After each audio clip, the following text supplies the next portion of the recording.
اللهم صل على سيدنا محمد یا رب صل وسلم.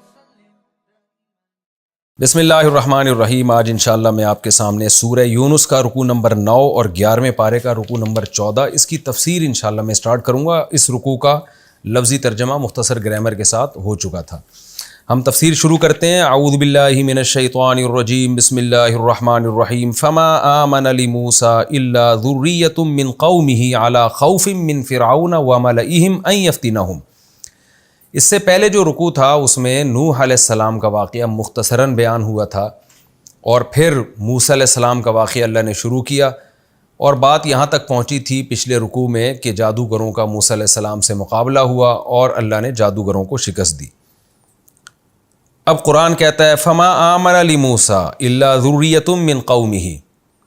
فرعونیوں نے اتنا سخت اتنا بڑا معجزہ دیکھنے کے بعد بھی حضرت موسیٰ کو جھٹلا دیا اور موسیٰ علیہ السلام پر انہی کی قوم کے لوگ ایمان لے کر آئے. لیکن وہ جو ایمان لے کر آئے وہ بھی اس خوف کے ساتھ کہ فرعون اور اس کے درباری انہیں آزمائش میں ڈال دیں گے. کیونکہ فرعونیوں کو جب پتہ چلتا کہ یہ موسیٰ پر ایمان لے کر آنے تو جس کا پتہ چلتا فرعونی اس پہ بہت ظلم کرتا. وَإِنَّ فِرْعَوْنَ لَعَالٍ فِي الْأَرْضِ. اور قرآن کہتا ہے واقعی فرعون نے زمین میں سرکشی کر رکھی تھی، غالب ہوا تھا. یعنی جو ظاہری لحاظ سے طاقت اور قوت تھی وہ فرعون کے پاس ہی تھی. وَإِنَّهُ لَمِنَ الْمُسْرِفِينَ. اور واقعی وہ حد سے تجاوز کرنے والے لوگوں میں سے تھا.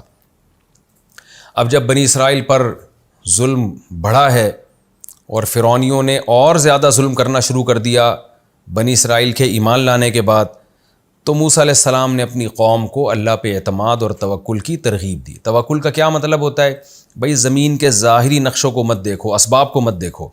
اسباب تو یہی کہہ رہے ہیں کہ غلبہ بھی فرعون کا ہے، طاقت بھی فرعون کے پاس ہے، بنی اسرائیل تو انتہائی کمزور ہیں، تو ظاہر ہے یہ طاقتور تو تمہیں کھا جائیں گے. لیکن اللہ پہ اعتماد کا کیا مطلب؟ اللہ کچھ کرنے میں اسباب کا محتاج نہیں ہوتا، اللہ مدد کرے گا ہماری. وقال موسیٰ. موسیٰ نے کہا یا قومی اے میری قوم ان کنتم آمنتم باللہ. اگر تم اللہ پر ایمان رکھتے ہو فعلیہ توکلوا. تو اسی اللہ پر اعتماد کرو اگر تم اس کے فرما بردار ہو. یعنی فرما برداری کا تقاضا یہ ہے کہ تم اس کے حکم کو فالو کرو اور اس کا حکم کیا ہے کہ اس پر توکل کرو. اب یہ توکل کیسے کریں ہم اللہ پر کیسے ٹرسٹ کر لیں ہم؟ اگر اللہ نے کرنا ہوتا تو فرعون کو غلبہ کیوں دیا ہوا ہے؟ تو اس لیے پہلے بتا دیا ان کنتم آمنتم باللہ. اگر واقعی اللہ پر ایمان ہے تو جس کا حقیقت میں اللہ پر ایمان ہوتا ہے وہ اسباب کو نہیں دیکھتا، وہ خدا کو دیکھتا ہے. اس کو پتہ ہے کہ خدا ناکامی کے نقشوں میں کامیابی پیدا کر سکتا ہے. وہ مٹی سے آدم کو بنا سکتا ہے، بغیر باپ کے عیسیٰ کو پیدا کر سکتا ہے، وہ ابراہیم کو آگ میں بچا سکتا ہے. تو وہ فرعون کو اپنی طاقت اور قدرت سے تباہ کیوں نہیں کر سکتا؟ اس لیے اللہ پہ اعتماد کرو اگر تم اس پر ایمان رکھتے ہو. یعنی کوئی ظاہری لاجک تو میرے پاس بھی نہیں ہے کہ میں تمہیں تسلیاں دوں کہ یہ ہو جائے گا وہ ہو جائے گا، لیکن اللہ تو ہے نا، تو اللہ تو سب کچھ کر سکتا ہے. فقالوا. قوم نے کیا کہا؟ علی اللہ توکلنا. ہم اللہ پر توکل کرتے ہیں. اور لیکن پھر اللہ سے دعا بھی مانگی. نیک لوگوں کی ہمیشہ عادت ہوتی ہے کہ جب بھی کوئی بڑی بات زبان سے نکالتے ہیں تو پھر اللہ سے دعا بھی مانگتے ہیں کہ اللہ تو ہمیں اس پر عمل کرنے کی توفیق دے تاکہ کبر نہ ہو جائے. تو بنی اسرائیل نے بات کی ہم اللہ پہ اعتماد کرتے ہیں، پھر اللہ سے دعا بھی مانگنے لگے.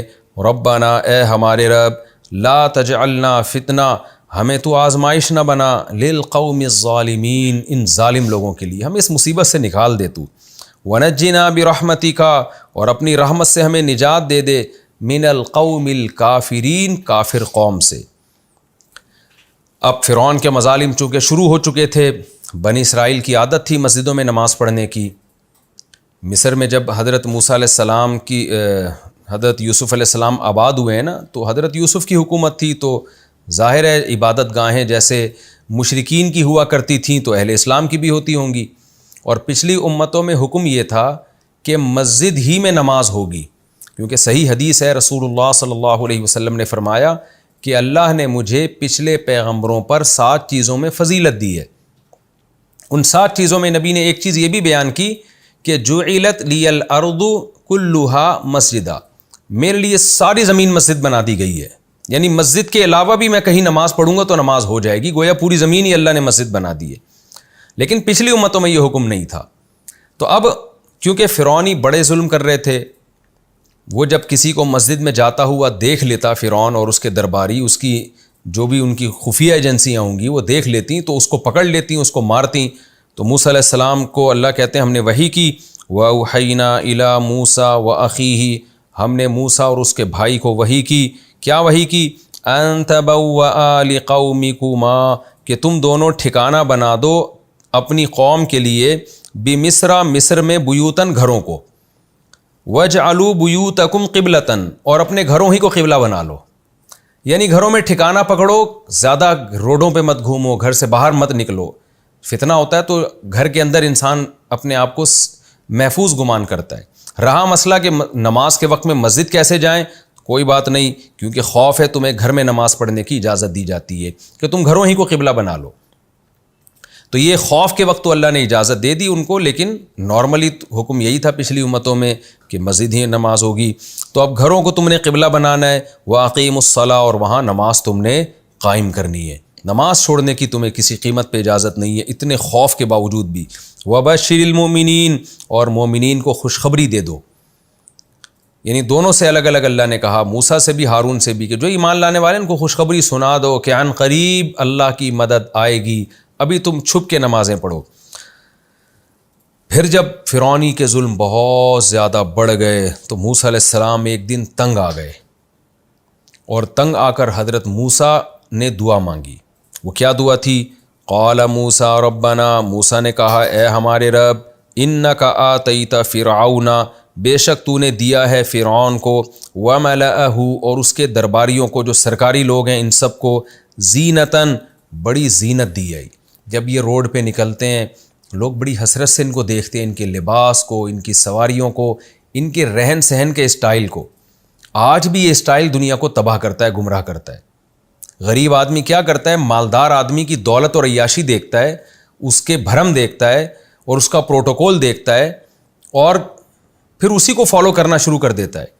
تو موسیٰ علیہ السلام نے دیکھا کہ یہ جو مصری لوگ جو ایمان نہیں لے کر آ رہے، وجہ اس کی یہ کہ سارا پروٹوکول، ساری ترقی تو فرعونیوں کے پاس ہے، اور جو ایمان لانے والے لوگ ہیں وہ تو مسکین اور غریب لوگ ہیں.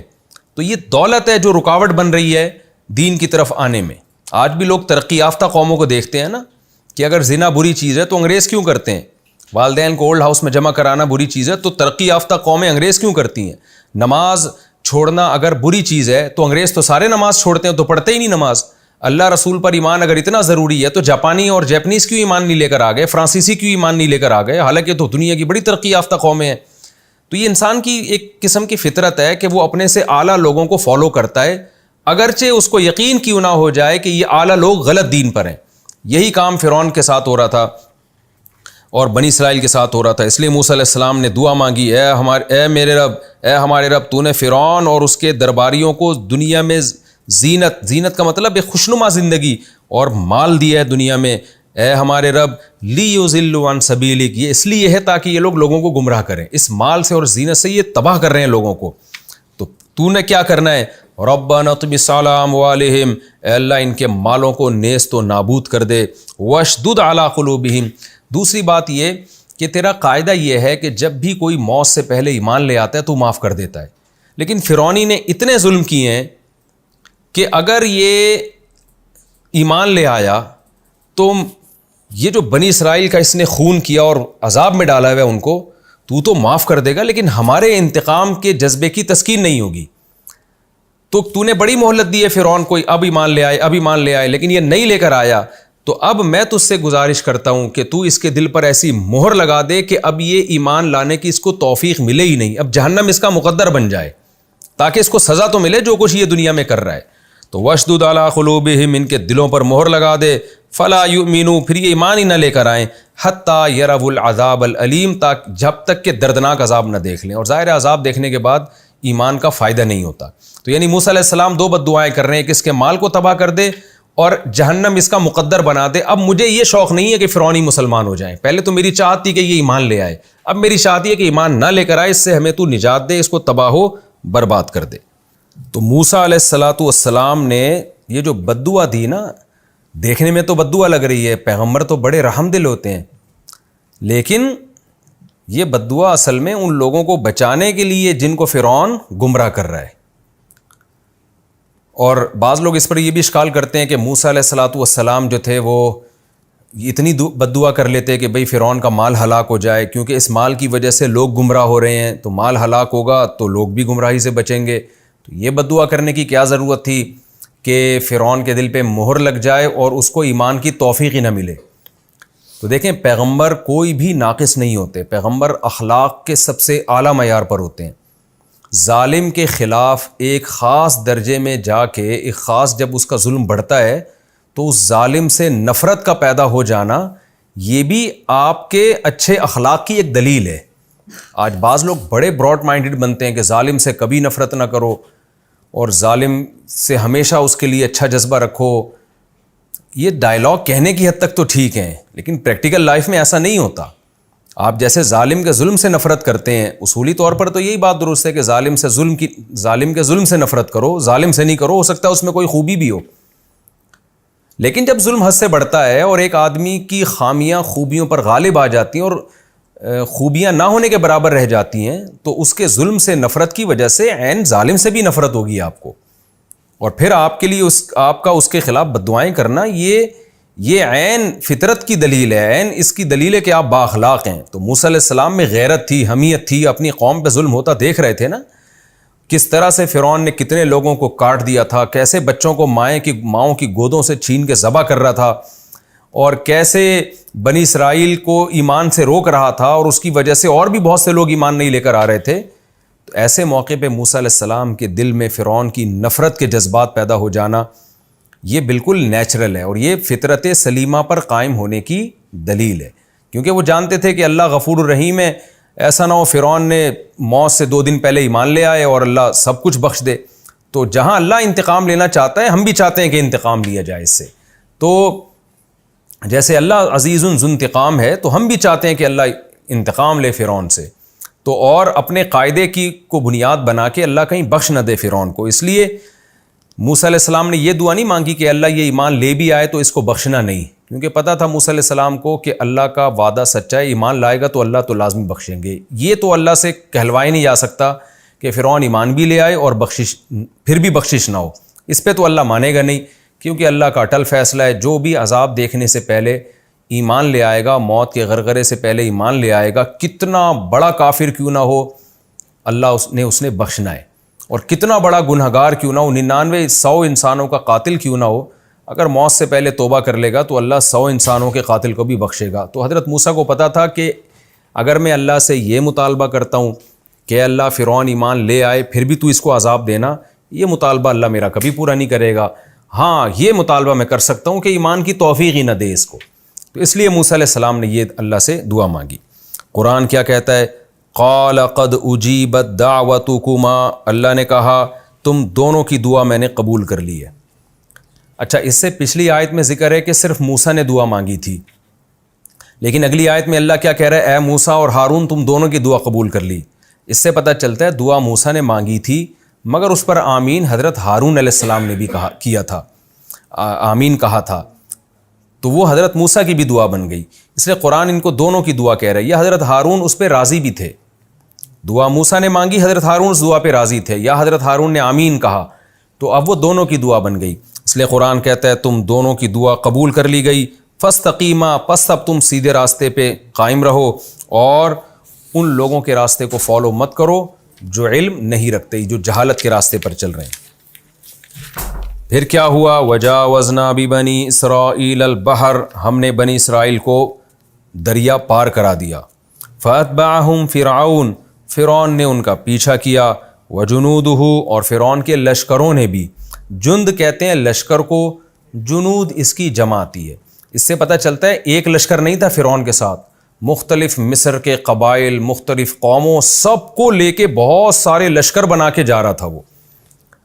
یعنی ہوتا ہے نا کہ سارے جیسے بھوکے کسی پر ٹوٹتے ہیں نا کھانے کی پلیٹ پر، تو ایسے ہی جتنے مصر میں کافر لوگ تھے وہ سب کو جب پتہ چلا بنی اسرائیل بھاگ گئے تو سارے ترنے والا سمجھ کے قوم پہ ٹوٹ پڑے تھے. ایسے بدبخت لوگ تھے وہ کہ یار ایک قوم کے تم نے ہزاروں بچے مار دیے اور اس قوم پہ تم کتنا ظلم کر رہے ہو، وہ نکل رہی ہے، اس کو بھاگنے دو، دوسرا راستہ اختیار کرنے دو اس کو، وہ تمہیں تو کچھ نہیں کہہ رہے، لیکن ترنے والا سمجھ کے سارے قوم کے پیچھے بھاگے۔ قرآن کہتا ہے سرکشی کرتے ہوئے اور حد سے تجاوز کرتے ہوئے، یعنی بنی اسرائیل کے تعاقب کا ان کے پاس کوئی، اس تعاقب کی کوئی دلیل نہیں تھی ان کے پاس اس کے صحیح ہونے کی، سوائے سرکشی اور بغاوت۔ حتی اذا ادرکہ الغرق، یہاں تک کہ جب غرق نے پکڑا، یعنی غرق، پانی کے غرق کرنے نے فرعون اور ان کی قوم کو جا لیا۔ دوسرے مقام پہ جس کی تفصیل ہے کہ اللہ نے دریا کو ایسے کر کے ملا دیا۔ قالا، تو فرعون نے کہا، عین مرتے ہوئے کیا کہا، آمنتو، میں ایمان لایا، انہو، کہ بے شک وہ، لا الہ الا، بے شک بات یہ ہے کہ لا الہ الا، کوئی عبادت کے لائق نہیں ہے مگر الذی، وہ ذات، آمنت بھی بنو اسرائیل، جس پر بنو اسرائیل ایمان لائے ہیں۔ کتنا ہوشیار ہو گیا تھا کہ صرف یہ نہیں کہا کہ میں اللہ پر ایمان لے آیا یا میں گاڈ پر ایمان لے آیا۔ فرعون ایتھیسٹ تھا، فرعون کہتا تھا میں ہی رب ہوں اور کوئی رب نہیں ہے، یعنی میں تمہارا پالن ہار ہوں، میں پوری قوم کو خوراک بھی دیتا ہوں اور پوری قوم کی حفاظت بھی کرتا ہوں، تو اگر کوئی قوم کو پالنے والا ہے تو وہ تو میں ہوں۔ جیسے کہ آج کل جو سیکولر حکومتیں ہیں وہ کیا کہتی ہیں کہ ملک چلانے والے ہم ہیں جو ڈسٹریبیوٹ کر رہے ہیں رزق کو، اور ہم لوگوں کی تنخواہیں دے رہے ہیں، لہذا ان میں جو ان کے جو رعایا ہوتی ہے وہ اپنے آپ کو سن آف نیشن کہتے ہیں، کہ ہم قوم کے بیٹے ہیں، تو کنٹری کے بیٹے ہیں ہم، تو وہ کنٹری کے ساتھ وفا کو سمجھتے ہیں کہ عین ایمان ہے۔ وفا کنٹری کے ساتھ بھی کرنی چاہیے، لیکن سب سے پہلے تو خدا ہے نا۔ تو یہ تصور فرعون نے دیا تھا کہ بھئی میں قوم کا سربراہ ہوں تو میں ہی تمہارا باپ ہوں، میں ہی تمہارا خدا ہوں۔ لیکن آج ایسا ہوشیار ہو گیا کہ کیا کہتا ہے کہ میں گاڈ پر ایمان نہیں لے کر آیا، بلکہ اس خدا کا بالکل واضح اس کی تعیین کر کے کہہ رہا ہے کہ اس خدا پر ایمان لایا جس پر بنو اسرائیل جو میری غلام قوم ہے وہ ایمان لے کر آئے ہیں۔ وَأَنَا مِنَ الْمُسْلِمِينَ، اور میں بھی فرما بردار لوگوں میں سے ہوں۔ لیکن اب ایمان کا دروازہ بند ہو گیا تھا، موسیٰ علیہ السلام کی دعا قبول ہو گئی تھی کہ غرق ہونے سے پہلے ایمان نہیں لے کر آئے گا، اور ظاہر ہے غرق ہونے کے بعد ایمان قبول نہیں ہے۔ آنا، اللہ نے کہا اب، کیا اب، وَقَدْ عَصَيْتَ قَبْلُ، حالانکہ اس سے پہلے تو نافرمانی کرتا رہا ہے، اب اس تیرے جملے کا کوئی اعتبار نہیں ہے۔ وَكُنْتَ مِنَ الْمُفْسِدِينَ، اور تو فساد مچانے والوں میں سے تھا۔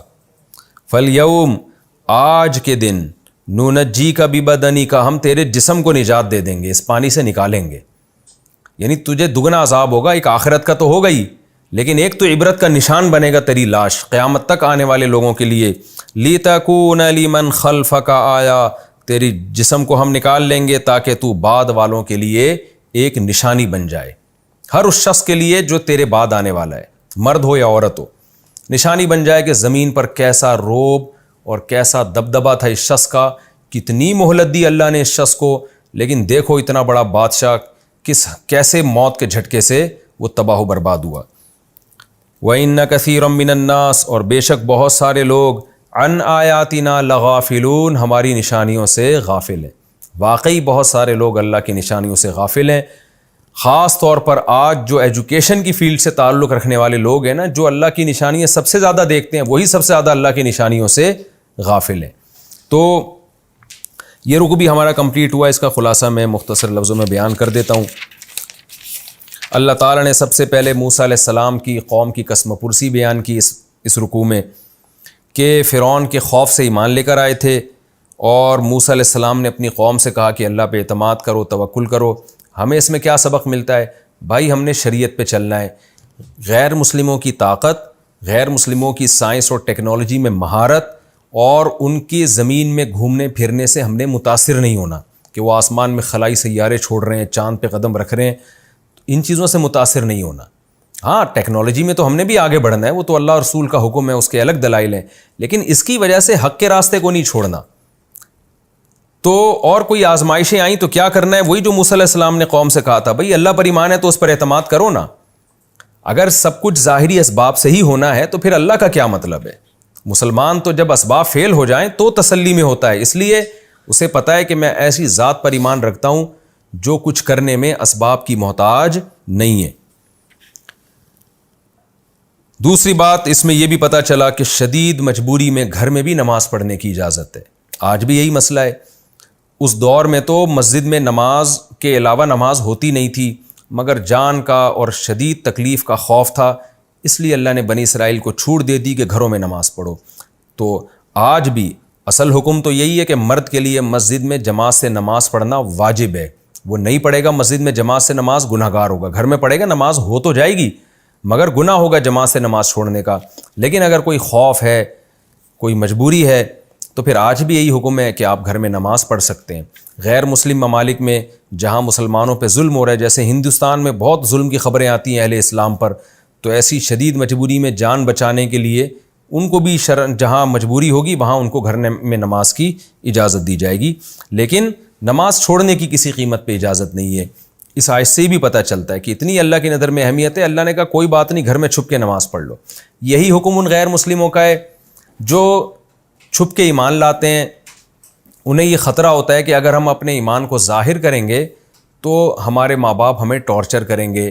میں نے بتایا تھا نا، انڈیا میں کئی لڑکیاں ایسی ہیں جو گھروں کے اندر ہی مسلمان ہو گئی ہیں، اور امریکہ میں، یورپ میں آپ ایمان لے آئیں کوئی ٹینشن نہیں ہے، انہوں نے واقعی مذہبی آزادی دی ہے، بلکہ وہ آپ کو سپورٹ کرتے ہیں۔ یو ایس اے میں آپ مسلمان ہو جائیں، آپ کو کوئی دھمکی دے گا، آپ تھانے میں رپورٹ کروائیں، وہ تھانے والے آپ کو اٹھا کے لے جائیں گے، جو بھی دھمکی دے رہا ہے اس کو اٹھا کے لے جائیں گے۔ لیکن بعض کنٹریز ایسے ہیں جہاں آپ کو آزادی نہیں ہے، تو ہندوستان بھی انہی کنٹریز میں سے ایک ہے جہاں تک ہمیں معلومات ہیں۔ لڑکیاں مسلمان ہوتی ہیں لیکن ان کو ان کے ماں باپ ٹارچر کرتے ہیں، ان کا خاندان اور حکومت بھی تنگ کرتی ہے، جو موجودہ حکومت ہے۔ اور بھی اس طرح بعض جگہیں ایسی، پاکستان میں ہم نے دیکھا ہے کہ کسی عیسائی گھر میں عیسائی مسلمان ہو گیا، اس کے والدین ٹارچر کر رہے ہیں اس کو۔ کوئی ہندو لڑکی یا لڑکا مسلمان ہو گیا، میرے پاس کتنے یہاں پاکستان میں لڑکے آ چکے ہیں ہندو جو مسلمان ہوئے، ان کے ماں باپ نے ان کی زندگی حرام کر دی، ان کے رشتہ داروں نے قتل کی دھمکیاں تک دے رہے ہوتے ہیں، اور بعض اوقات تو قتل کر بھی دیتے ہیں۔ تو ان کے لیے بھی قرآن کا یہ حکم ہے کہ جہاں خوف ہوگا وہ اپنے ایمان کو چھپائیں اور چھپ کے نماز پڑھیں، وہ جس حد تک چھپ سکتے ہیں۔ اور اگر چھپ کے نماز پڑھنے میں بھی پکڑے جانے کا ڈر ہے اور قتل ہونے کا ڈر ہے، تو پھر جان بچانے کے لیے نماز کو مؤخر کرنے کی بھی اجازت ہے، لیکن حتی الامکان نماز کی حفاظت کی جائے گی۔ وَبَشِّرِ الْمُؤْمِنِينَ، ساتھ ساتھ اللہ خوشخبریاں بھی دیتا ہے کہ یہ ٹینشن ہمیشہ نہیں رہے گی، انشاءاللہ یہ ٹینشن ختم ہو جائے گی۔ تو یہ بھی اس رکوع میں ہمیں ایک اہم بات پتہ چلی۔ اور تیسری اہم بات کیا پتہ چلی کہ شدید مجبوری میں بد دعا دینا بھی جائز ہے۔ یہ جو بعض لوگوں نے ایسا دین کا کانسیپٹ بنا لیا ہے نا کہ ظالم کے خلاف کبھی بد دعا ہی نہیں کر سکتے آپ، یہ غلط ہے۔ موسیٰ کلیم اللہ جیسے جلیل القدر پیغمبر سے فرعون کے خلاف بد دعا کرنا ثابت ہے۔ ہاں، بات بات پہ بد دعائیں کرنا یہ کوئی اچھا کام نہیں ہے۔ ہمارے نبی صلی اللہ علیہ وسلم نے بھی 1 مہینہ بد دعا کی تھی، بہت رعل اور زکوان ایک ظالم قبیلے تھے ان کے خلاف، تو 1 مہینہ اللہ نے بد دعا کرنے دی، لیکن پھر آپ پر پابندی لگا دی۔ اس لیے لگائی پابندی کہ ان میں بہت سے لوگوں کو ایمان کی توفیق ملے گی، تو آپ ان کے خلاف بد دعا نہ کریں، ان کا معاملہ اللہ پہ چھوڑ دیں۔ تو اس سے پتہ چلتا ہے کنٹینیو بد دعا کرتے رہنا اللہ کی نظر میں پسندیدہ کام نہیں ہے، لیکن کبھی انسان ظلم سے تنگ آ جائے تو پھر ظالم کے خلاف بد دعا کی بھی شریعت میں اجازت ہے۔ اور ایک اہم بات یہ بھی پتہ چلی کہ جب بالکل موت کا وقت ہوتا ہے نا اور انسان عالم برزخ دیکھ رہا ہوتا ہے، اس وقت توبہ قبول نہیں ہوتی۔ یہ یاد رکھیں، اگر آپ کو یقین ہے کہ میں کچھ دیر بعد مر جاؤں گا لیکن عالم برزخ ابھی آپ نے دیکھا نہیں ہے، تو بھی توبہ قبول ہوتی ہے۔ جیسے کسی شخص کو پھانسی کے پھندے پہ لے جانے والے ہیں ابھی ہم، اور اس کے ہوش و حواس سلامت ہیں، 10 منٹ بعد اس کو لٹکایا جانے والا ہے، اس کو یقین ہے کہ 10 منٹ بعد میں مر جاؤں گا، تو اس پر امت کا اجماع ہے کہ اگر اس وقت بھی وہ سچی توبہ کرے گا نا تو اللہ توبہ قبول کرے گا، کیونکہ ابھی اس نے موت کا یقین تو ہو گیا ہے لیکن موت اس نے ابھی اپنی آنکھوں سے دیکھی نہیں ہے۔ آنکھوں سے دیکھنے کا مطلب جب اس کو لٹکائیں گے اور اس کو عالم برزخ کی چیزیں نظر آنا شروع ہو جائیں گی، یعنی ایک حالت ایسی ہوتی ہے جس میں انسان زندگی اور موت کے بیچ میں ہوتا ہے۔ جیسے جب ہم سونے لگتے ہیں نا تو سوتے ہوئے ایک حالت تو ایسی ہے سونے سے پہلے ایک حالت تو ایسی ہے جس میں ہم بالکل جاگ رہے ہوتے ہیں، ایک حالت ایسی ہے جس میں ہم بالکل سو رہے ہوتے ہیں، ایک بیچ کی حالت ہوتی ہے آدھے جاگے ہوئے آدھے سوئے ہوئے، کچھ خواب کی چیزیں نظر آ رہی ہیں کچھ دنیا کی۔ تو اسی طرح جب انسان دنیا سے جانے لگتا ہے تو ایک کنڈیشن ایسی ہوتی ہے جس میں وہ مکمل زندہ ہے، ایک کنڈیشن ایسی ہے جس میں مکمل مر چکا ہے، ایک بیچ کی کنڈیشن ہوتی ہے جب وہ دنیا سے عالم برزخ کی طرف ٹرانسفر ہو رہا ہے اور برزخ کی کچھ چیزیں نظر آ رہی ہیں۔ ایسے موقع پہ توبہ قبول نہیں ہوتی۔ اسی کو حدیث میں کہا گیا ہے ان اللہ یقبل توبۃ عبدہ ما لم یغرغر، جب تک موت کا غرغرہ نہیں آتا نا، روح نکلنا نہیں شروع ہوتی، اس سے پہلے پہلے اللہ انسان کی توبہ قبول کرتے ہیں۔ تو یہ جو فرعون کی کنڈیشن تھی جب غرق ہوا ہے نا، تو غرق ہوتے ہوئے جب یہ مرنے لگا تھا اور برزخ کی چیزیں اپنی آنکھوں سے دیکھنے لگا تھا، اس وقت اس نے توبہ کی تھی، اور اس وقت اللہ کا قاعدہ ہے کہ توبہ قبول نہیں ہوتی۔ تو یہ بھی ہمیں اس سے معلوم ہوا۔ یہ ہمارا رکوع کمپلیٹ ہو گیا۔ اور چوتھی بات، فرعون کے جسم کا محفوظ ہونا، یہ بھی اسلام کا ایک معجزہ ہے، قرآن کا ایک معجزہ ہے کہ اللہ نے اس کو عبرت کا نشان بنایا ہوا ہے۔ اب ہم چلتے ہیں جی اگلے رکوع کی طرف، سورہ یونس کا رکوع نمبر 10 اور 11ویں پارے کا رکوع نمبر 15۔ تو یہ ہم اسٹارٹ کرتے ہیں۔ سب سے پہلے اس کا مختصر لفظی ترجمہ اور پھر انشاءاللہ اس کی تفسیر ہوگی۔ بسم اللہ الرحمن الرحیم۔ وَلَقَدْ بَوَّأْنَا بَنِي اسرائیل، البتہ تحقیق ہم نے ٹھکانہ دیا بنی اسرائیل کو، مبوّأ صدق، بوّأ یبوّئ ٹھکانہ دینا، مبوّأ یہ ٹھکانے کو کہتے ہیں، ٹھکانے کی جگہ یا ٹھکانہ، مصدر ہے یہ، اس کو مصدر میمی کہا جاتا ہے جو ظرف کے وزن پر ہوتا ہے یا اس میں مفعول کے وزن پر ہوتا ہے۔ تھوڑی گاڑی بات ہے، سمجھ میں آ گئی ٹھیک ہے، نہیں تو کوئی اتنا بڑا مسئلہ نہیں ہے۔ مبوّأ صدق کا معنی سچا ٹھکانہ دیا ہم نے ان کو، تفسیر میں اس کی ڈیٹیل بتاؤں گا۔ وَرَزَقْنَاهُم مِّنَ الطَّيِّبَاتِ، اور ہم نے ان کو پاکیزہ رزق دیا، یعنی فرعون کے نجات ہونے کے بعد۔ فَمَا اخْتَلَفُوا، پس بنی اسرائیل نے اختلاف نہیں کیا، حتیٰ جاءہم العلم، یہاں تک کہ ان کے پاس علم آ چکا، یعنی بنی اسرائیل بھی فرقوں میں بٹنا شروع ہو گئے، لیکن اس میں اللہ کا قصور نہیں ہے بلکہ علم ان کے پاس آ گیا تھا، اس کے باوجود انہوں نے اختلاف کرنا شروع کر دیا، یعنی حق سے اختلاف کرنا شروع کر دیا۔ ان ربک یقضی بینہم یوم القیامہ، بے شک تیرا رب ان کے درمیان فیصلہ کرے گا قیامت کے دن، فی ما، ان باتوں میں، کانوا فیہ یختلفون، جن میں یہ اختلاف کیا کرتے تھے، اللہ سب فیصلہ چکا دے گا۔ فَإِن كُنْتَ فِي شَكٍ، پس اے محمد صلی اللہ علیہ وسلم اگر آپ ہیں شک میں، مما، اس قرآن کی طرف سے، انزلنا الیک، جو ہم نے آپ پہ نازل کیا، اگر آپ کو اس کے بارے میں کچھ شک ہو رہا ہے کہ اللہ جو یہ باتیں کر رہا ہے نا، موسیٰ کا واقعہ سنا رہا ہے، فرعون کا واقعہ سنا رہا ہے، نوح کا واقعہ سنا رہا ہے، آپ کو کہیں تردد پیدا ہو رہا ہے اس میں کہ پتہ نہیں اللہ ہی بتا رہا ہے یا کوئی خدا نخواستہ شیطانی تصرف تو نہیں ہے، حقیقت تو یہ کہ نبی کو کوئی شک نہیں تھا، یہ ہمیں بتانے کے لیے کہ اور آپ کو اطمینان ہو جائے۔ تو پھر کیا ہے، فَاسْأَلِ الَّذِينَ، تو اے محمد آپ سوال کریں، الذین، ان لوگوں سے، یقرؤون الکتاب من قبلک، جو آپ سے پہلے کتاب کی تلاوت کرتے ہیں، یعنی جو تورات اور انجیل کو پڑھتے ہیں، ذرا ان سے جا کے پوچھیں، وہ بھی تصدیق کریں گے کہ یہ بالکل ایسے ہی ہے جیسے قرآن بیان کر رہا ہے۔ خیر میں تفسیر شروع کر دیتا ہوں جذبات میں آ کے، ابھی تو ترجمہ چل رہا ہے۔ لقد جاءک الحق، اے محمد صلی اللہ علیہ وسلم تحقیق آ چکا ہے آپ کے پاس حق، من ربک، آپ کے رب کی طرف سے، فلا تکونن، آپ ہرگز نہ ہو جائیں، من الممترین، شک کرنے والے لوگوں میں سے، اصل میں تھا ممتریین، مکتسبین کی طرح، مریا شک کو کہتے ہیں۔ ولا تکونن، اور ہرگز نہ ہو جائیں آپ، من الذین، ان لوگوں میں سے، کذبوا بآیات اللہ، جو اللہ کی آیات کو جھٹلاتے ہیں، فتکون من الخاسرین، تو آپ ہو جائیں گے خسارے والوں میں سے، یعنی اگر آپ نے بھی اللہ کی آیات کو جھٹلایا تو آپ بھی خسارے والوں میں سے ہو جائیں گے، لہذا ہرگز ایسے لوگوں میں سے نہ ہوں۔ ان الذین، بے شک وہ لوگ، حقت علیہم کلمۃ ربک، جن پر تیرے رب کا کلمہ ثابت ہو چکا ہے، لا یؤمنون، وہ ایمان نہیں لے کر آئیں گے۔ وَلَقَدْ وَلَوْ جَاءَتْهُمْ كُلُّ آیَةٍ، اگرچہ آ جائے ان کے پاس ہر قسم کی نشانی، حتیٰ یروا العذاب العلیم، یہاں تک کہ وہ دردناک عذاب دیکھ لیں۔ تو جن پر اللہ کی بات ثابت ہو چکی ہے نا کہ انہوں نے جہنم میں ہی جانا ہے، وہ کبھی بھی ایمان نہیں لے کر آئیں گے یہاں تک کہ ہر طرح کی نشانی آ جائے، ہاں جب وہ دردناک عذاب اپنی آنکھوں سے دیکھ لیں اس وقت لائیں گے۔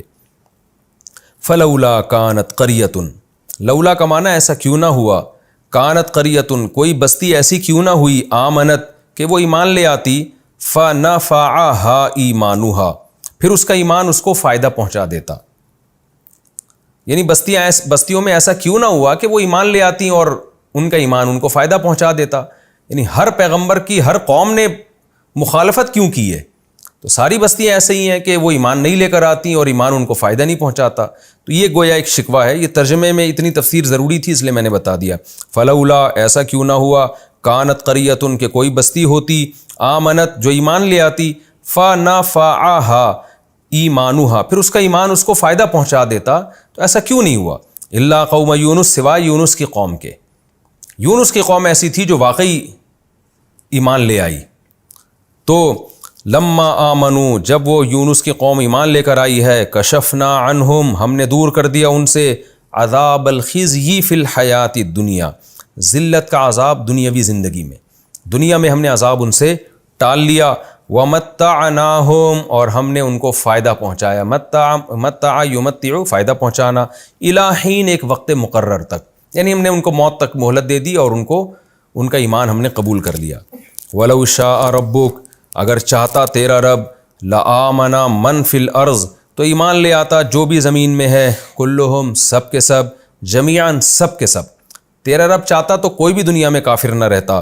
آفا انتا تو کیا تو یعنی اے محمد صلی اللہ علیہ وسلم تو تکریہ الناسا لوگوں کو زبردستی مجبور کر رہا ہے، اکراہ یکریہ مجبور کرنا، تو کیا تو لوگوں کو زبردستی مجبور کر سکتا ہے، حتیٰ یکونوا مؤمنین یہاں تک کہ وہ مومن بن جائیں، یعنی یہ تو کر ہی نہیں سکتا یہ کام، یہ تو اللہ کے ہاتھ میں ہے۔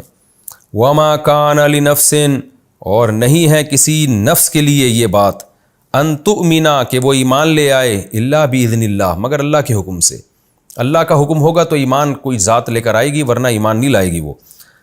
ویجعل الرجس اور اللہ ناپاکی ڈال دیتے ہیں، رجس ناپاکی گندگی یعنی کفر کی گندگی اللہ ڈال دیتے ہیں، علی الذین ان لوگوں کے اوپر لا یعقلون جو عقل سے کام نہیں لیتے۔